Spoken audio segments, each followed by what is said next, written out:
There's nothing I like more than getting TMNT reviews in. And believe me, I've been enjoying this show ever since I started doing this from Season 1.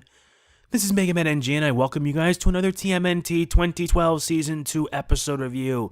This week we're going to be talking about the episode Newtralized. So here's the deal. I'll provide a summary, as well as some of the main points that I liked. And believe me, this episode is really good. Let us begin. Raph and Casey are off battling Krang who have stolen plutonium, only to find them being wiped by someone unknown. They wonder if it's either friend or foe. They split up to see if they can find anything, but nothing so far. However, Raph is worried that Casey may not have what it takes to handle tougher threats.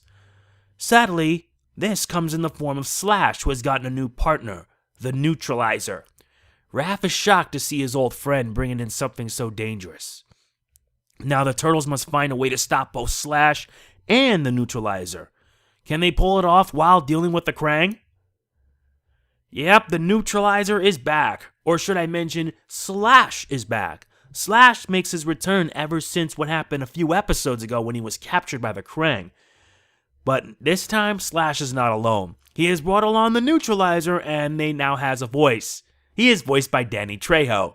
And anything that is voiced by Danny Trejo screams awesome. I don't care.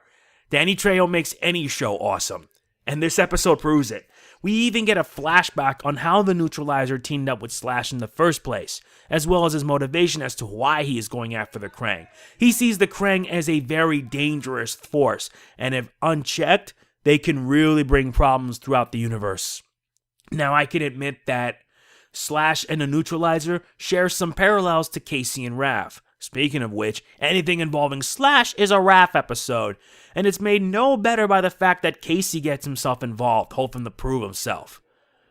Now, before I continue, I can say that in this episode, Raph and Casey have a bit of problems getting along, and the same can be said for Slash and the Newtralizer, especially with the fact that the Newtralizer has his motivations taken to the extreme, and I mean the extreme, because he just wants more than just the Krang's destruction. He's more than willing to destroy anything that gets in his way. Funny, it's like they're a foil for each other. This episode has tons of references to Star Wars. I'm not kidding. When I was watching the episode, there was like a lot of references to it. I wouldn't be surprised if there was like Star Wars music play during the episode, because there were like plenty of it. Like the Krang Walker, it's similar to that of the all-terrain scout transport, the ATST, as well as how its legs are all-terrain assault transport, the AT-ATs. Not to mention, there was also a moment where Casey saves the day, and does so the same way Luke Skywalker did when he blew up the Death Star. Clearly a Star Wars reference. I mean, there was like a lot of these.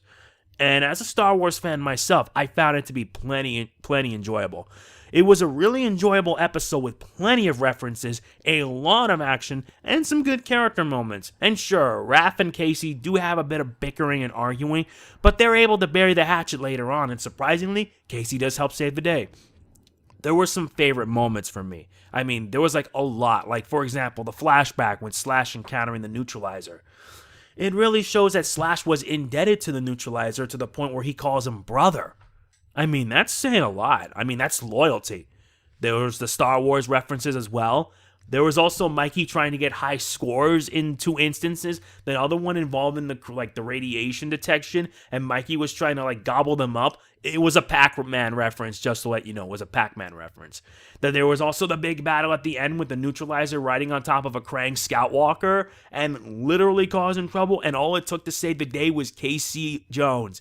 Casey Jones lobbing the puck similar to how it was a proton torpedo into the Death Star's main reactor. It was just too glorious and too hilarious. It really is, but it just made the episode all the more enjoyable. I'll be honest, the Star Wars references were nice, and I really wonder if the guys behind the show were fans of the franchise. Because if they were, they really nailed it here good enough. It was good.